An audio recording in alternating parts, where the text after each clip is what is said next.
नमस्कार विद्यार्थियों, मैं रविंद्र कुमार बादल, सहायक आचार्य समाजशास्त्र, राजकीय स्नातकोत्तर महाविद्यालय 12। आज के इस ई कंटेंट में आप सभी विद्यार्थियों का स्वागत है। बच्चों, आज हम बीए तृतीय वर्ष के द्वितीय प्रश्न पत्र के अंतर्गत एक नया अध्याय शुरू करने जा रहे हैं, जिसका नाम है सांप्रदायिकता। बच्चों, सांप्रदायिकता को अंग्रेजी में कम्युनलिज्म कहा जाता है। अब ये सांप्रदायिकतावाद क्या होता है, हम इसके बारे में जानेंगे और अध्ययन करेंगे। बच्चों, भारतवर्ष की राष्ट्रीय एकता की एक प्रमुख समस्या सांप्रदायिकता अथवा संप्रदायवाद है।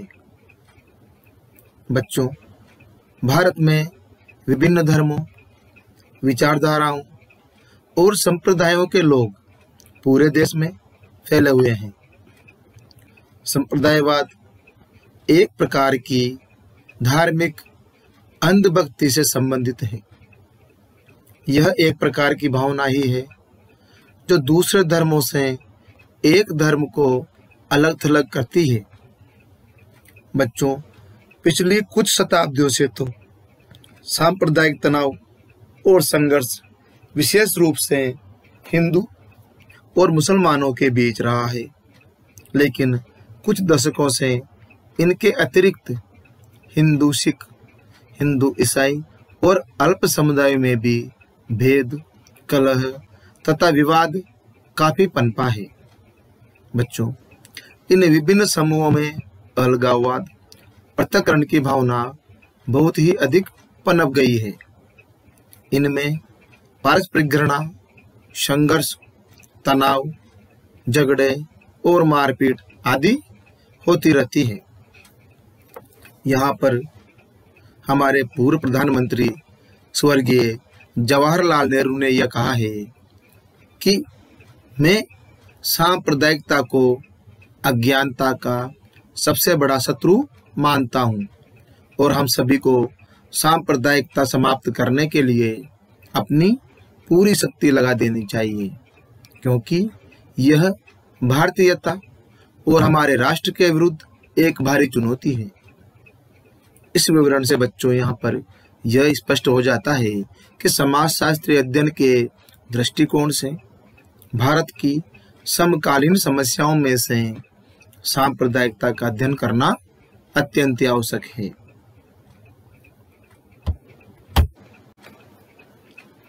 इसके पश्चात बच्चों, अब हम सांप्रदायिकता का अर्थ एवं परिभाषा के बारे में अध्ययन करेंगे। बच्चों, सांप्रदायिकता का सामान्य अर्थ उस भावना से लगाया जाता है जो धर्म, संस्कृति, भाषा, क्षेत्र और प्रजाति आदि की भिन्नता के कारण समाज के एक समूह को दूसरे समूह से अलग रहने और एक दूसरे का विरोध करने की प्रेरणा देती है। समाजशास्त्रीय दृष्टिकोण से संप्रदायवाद में भाषा और क्षेत्र का इतना महत्व नहीं है जितना कि धर्म का है। भारतवर्ष में सांप्रदायिकता पूर्ण रूप से धार्मिक अंधविश्वास, भक्ति और निष्ठा से संबंधित है। धर्म के कारण, धर्म के द्वारा तथा धर्म के लिए धार्मिक समूहों में परस्पर घृणा, तिरस्कार, निंदा, हिंसा और उपेक्षा आदि इतनी बढ़ जाती है कि कभी कभी इसका हिंसात्मक रूप बन जाता है। बच्चों, सांप्रदायिकता को समझने के लिए कुछ विद्वानों की परिभाषाओं का अध्ययन करना भी उपयुक्त होगा। सबसे पहले हमारे पास विद्वान है स्मिथ। स्मिथ सांप्रदायिकता के बारे में निम्न परिभाषा देते हैं। स्मिथ कहते हैं कि सांप्रदायिक व्यक्ति अथवा समूह वह है जो अपने धार्मिक या भाषाभाषी समूह को एक ऐसी पृथक राजनीतिक तथा सामाजिक इकाई के रूप में देखता है जिसके हित अन्य समूहों से पृथक होते हैं और जो अक्सर उनके विरोधी भी हो सकते हैं। दूसरी परिभाषा है बच्चों श्री कृष्णदत्त भट्ट के अनुसार। वो कहते हैं कि मेरा संप्रदाय, मेरा पंथ, मेरा मत ही सबसे अच्छा है, उसी का महत्व सर्वोपरि होना चाहिए। मेरे संप्रदाय की ही तूती बोलनी चाहिए, उसी की सत्ता मानी जानी चाहिए। अन्य संप्रदाय है उन्हें या तो पूर्णतः समाप्त कर दिया जाना चाहिए या यदि वे रहें भी तो मेरे मातहत होकर रहें, मेरे आदेशों का सतत पालन करें, मेरी मर्जी पर आश्रित रहें। आपने इस अर्थ को और भी स्पष्ट करते हुए इस प्रकार से लिखा है कि धार्मिक संप्रदाय से भिन्न अन्य संप्रदाय या संप्रदायों के प्रति उदासीनता, उपेक्षा, दया दृष्टि, घृणा, विरोधी और आक्रमण की भावना सांप्रदायिकता है, जिसका आधार वह वास्तविक अथवा काल्पनिक भय या आशंका है कि उक्त संप्रदाय हमारे अपने संप्रदाय और संस्कृति को नष्ट कर देने या हमें जान माल की क्षति पहुंचाने के लिए कटिबद्ध हैं। बच्चों, इसके अर्थ और परिभाषा के बाद हम सांप्रदायिकता की कुछ विशेषताओं का बिंदुवार अध्ययन करेंगे। बच्चों, सबसे पहले सांप्रदाय की विशेषताएं हैं धार्मिक समूहों से संबंधित।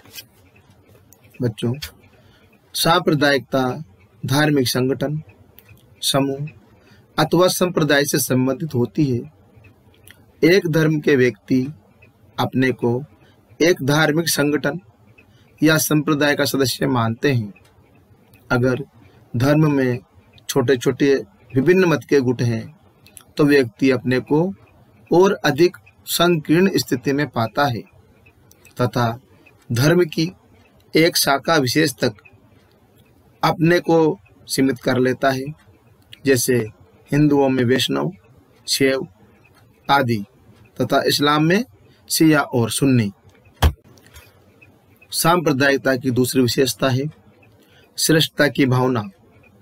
बच्चों, एक संप्रदाय के सदस्यों में अपने धर्म के प्रति श्रेष्ठता की भावना बहुत प्रबल होती है तथा दूसरे धर्म के प्रति उनमें घृणा की भावना होती है। वे अपने धर्म, देवी देवता, मूल्य, आदर्श और रीति रिवाज आदि को श्रेष्ठ मानते हैं। तीसरा बिंदु है उपेक्षा की भावना। बच्चों, सांप्रदायिकता का आभास तभी होता है जब यह देखा तथा पाया जाता है कि एक धर्म वाले दूसरे धर्म के संस्कार, मूल्य, आदर्श, देवी देवता, वेशभूषा, जीवन के तरीके अर्थात संस्कृति तथा धार्मिक विशेषताओं को उपेक्षा, तिरस्कार और घृणा की भाव से देखते हैं। सांप्रदायिकता के संघर्ष का यही एक मूल कारण है। सांप्रदायिकता का चौथा बिंदु है अलगाव की भावना। It means feeling of alienation. बच्चों, सांप्रदायिकता में अलगाव की भावना बहुत तीव्र होती है। एक सांप्रदायिक समूह दूसरे सांप्रदायिक समूहों से अलग थलग तथा दूर रहना पसंद करते हैं। उनमें परस्पर प्रेम, स्नेह तथा सहयोग के स्थान पर सामाजिक, राजनीतिक, सांस्कृतिक और धार्मिक अलगाव मिलता है।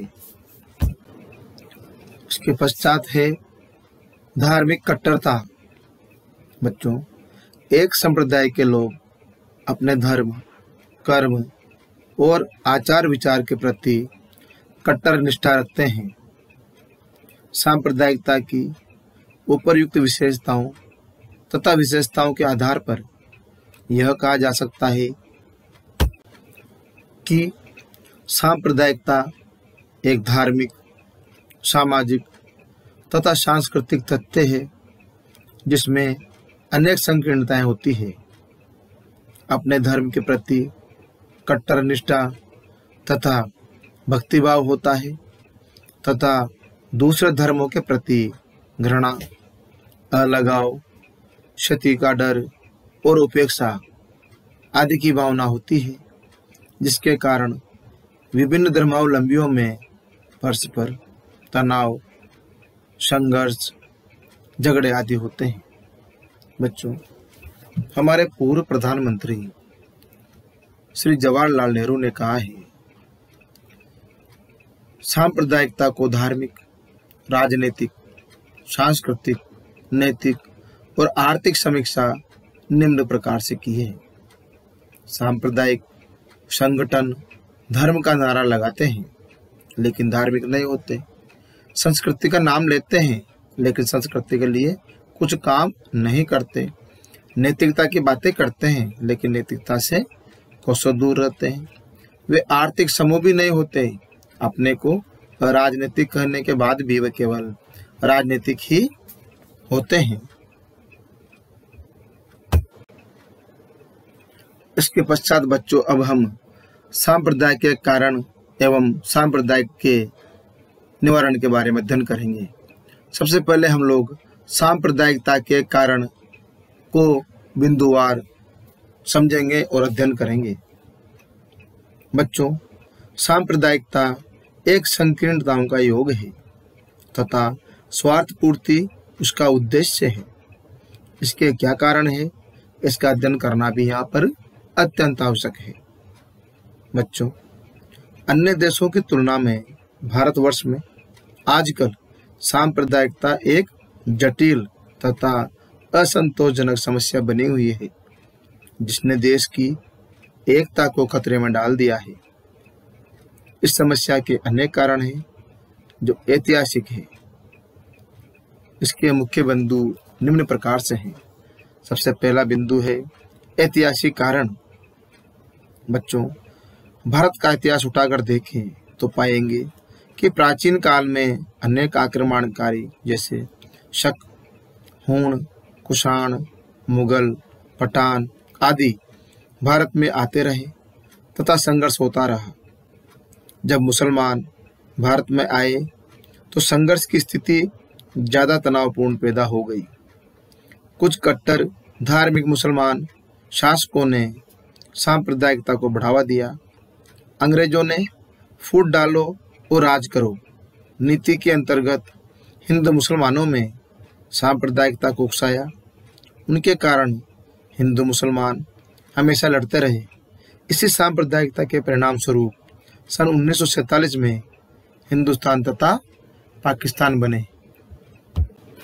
इसी में हमारे भारत के प्रथम राष्ट्रपति डॉक्टर राजेंद्र प्रसाद का कहना है, जिस प्रकार हिंदू मुसलमानों के विरुद्ध खड़े किए गए, उसी प्रकार मुसलमान भी हिंदुओं के विरुद्ध समान रूप से खड़े किए गए और उद्देश्य एक ही था कि एक की सहायता से दूसरे को पराजित कर पहले के साथ भी वही व्यवहार करना। पहले सांप्रदायिकता हिंदू मुसलमानों के बीच थी। स्वतंत्रता प्राप्ति के बाद यह शिया सुन्नियों, हिंदू, जैन, अकाली, निरंकारी सिखों आदि में भी फैल गई। सन 1978 और 79 में अलीगढ़ तथा जमशेदपुर में सांप्रदायिक दंगे हुए। अब सांप्रदायिक दंगे और भी कारणों से हो रहे हैं। इसके पश्चात बच्चों, सांप्रदायिकता का दूसरा कारण है मनोवैज्ञानिक कारण। बच्चों, भारत में मुसलमान अल्पसंख्यक है तथा हिंदू बहुसंख्यक है।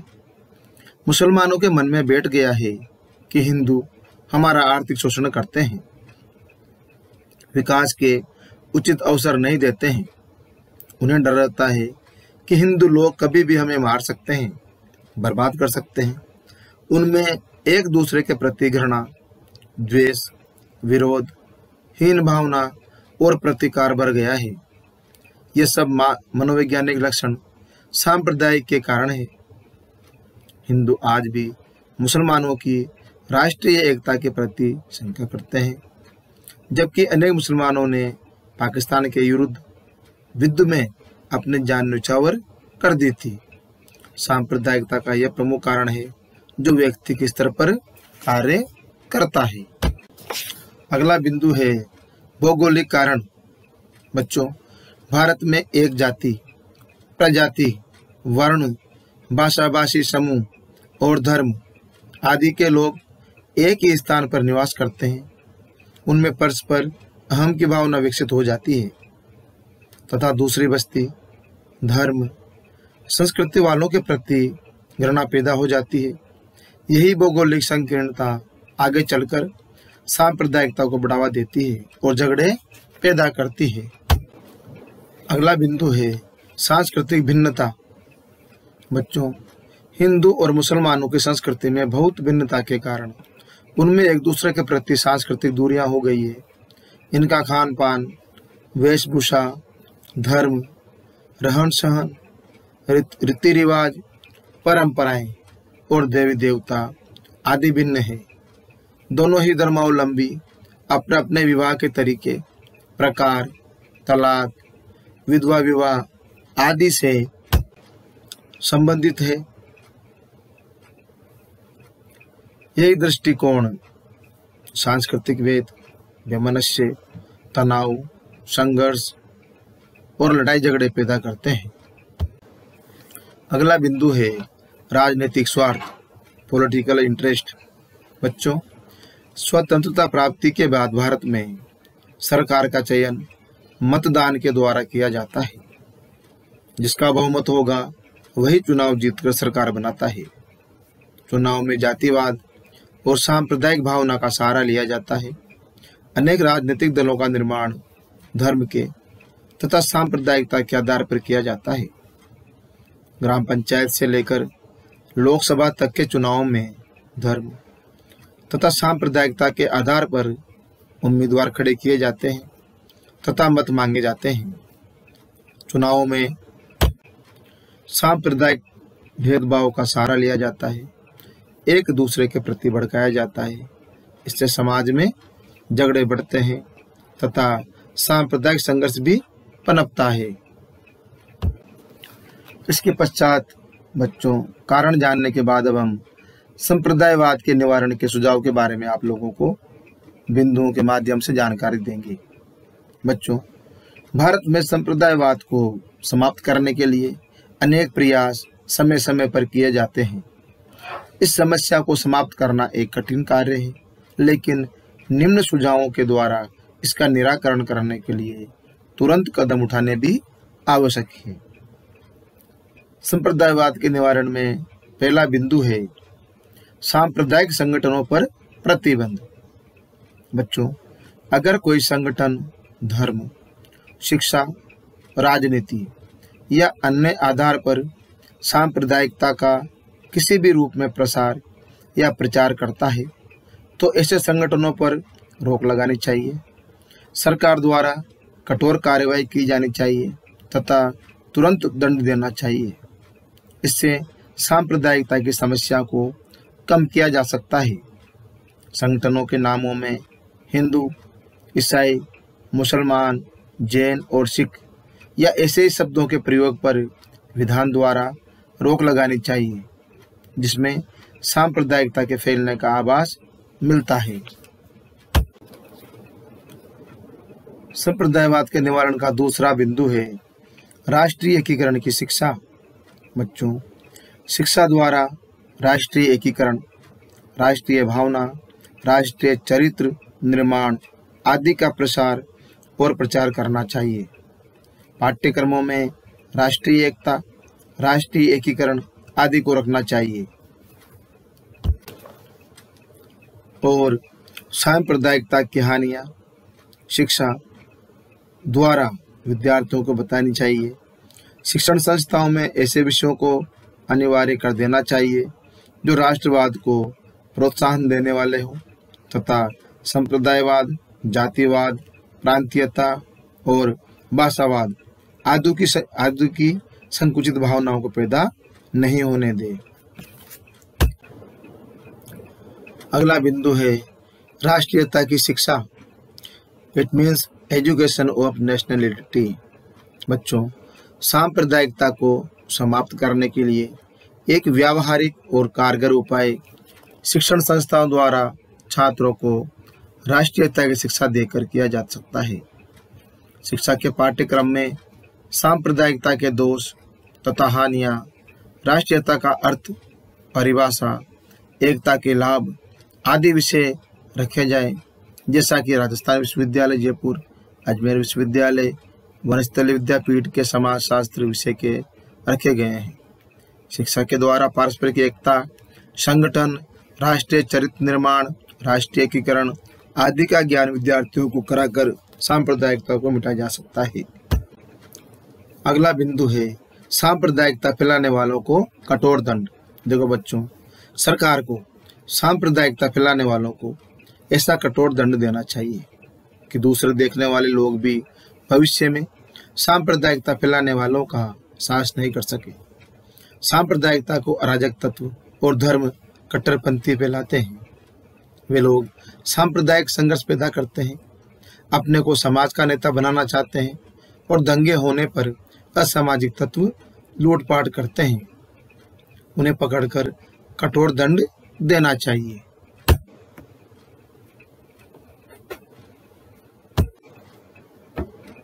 अगला बिंदु है नैतिक शिक्षा। It means moral education. बच्चों, सभी समाजों के शाश्वत नियम तो यही है कि सच बोलो, दूसरों पर दया करो, चोरी मत करो, व्यभिचार मत करो, नशा मत करो, गरीबों तथा कमजोरों की सहायता करो। धर्मों के मूल्य भी यही होते हैं। कोई भी धर्म हिंसा नहीं सिखाता है। इसलिए बच्चों, यह आवश्यक है कि प्रत्येक स्तर पर संस्थाओं द्वारा बच्चों, युवा और प्रौढ़ आदि को नैतिक शिक्षा दी जाए कि सांप्रदायिकता बुरी चीज है और नैतिक शिक्षा द्वारा संकीर्णता, पृथक्करण, घृणा और द्वेष आदि को दूर किया जाए। नैतिक शिक्षा में प्राथमिक, माध्यमिक तथा उच्च स्तरीय शिक्षा में सभी धर्मों की मूल बातों, विचारों और मूल्यों को पढ़ाया जाए, उनकी समानताओं से अवगत कराया जाए और भाईचारे से रहना सिखाया जाए। जाति, धर्म, भाषा आदि संकीर्णताओं को दूर किया जाए। बच्चे जब बड़े हो जाएंगे तो उनके विचार, आचार व्यवहार उदार होंगे तथा सांप्रदायिकतावाद को दूर करने में सहायक सिद्ध होंगे तथा ऐसी क्रियाओं में भाग नहीं लेंगे। अगला बिंदु है सांप्रदायिकता के निवारण में गांधी जी तथा विनोबा जी का सुझाव। बच्चों, गांधी जी तथा विनोबा जी ने सांप्रदायिकता को समाप्त करने के लिए वैसे तो अनेक कार्य किए हैं और अपना संपूर्ण जीवन ही इसे समाप्त करने तथा शांति और अमन चैन लाने में समर्पित कर दिया था। लेकिन उन्होंने एक सुझाव शांति सेना बनाने का दिया था। शांति सेना का कार्य विभिन्न स्थानों में शांति स्थापित करना, दंगे रोकना, पारस्परिक एकता लाना, परस्पर लोगों में विश्वास तथा मित्रता स्थापित करना। तो ये गांधी जी के सुझाव थे। बच्चों, आज हमने सांप्रदायिकता के अंतर्गत सांप्रदायिकता का अर्थ और परिभाषा, सांप्रदायिकता की विशेषताएं और सांप्रदायिकता के कारण और निवारण करने वाले सुझावों के बारे में विस्तार से अध्ययन किया। आप सभी को जरूर समझ में आया होगा। पुनः आप सभी का धन्यवाद।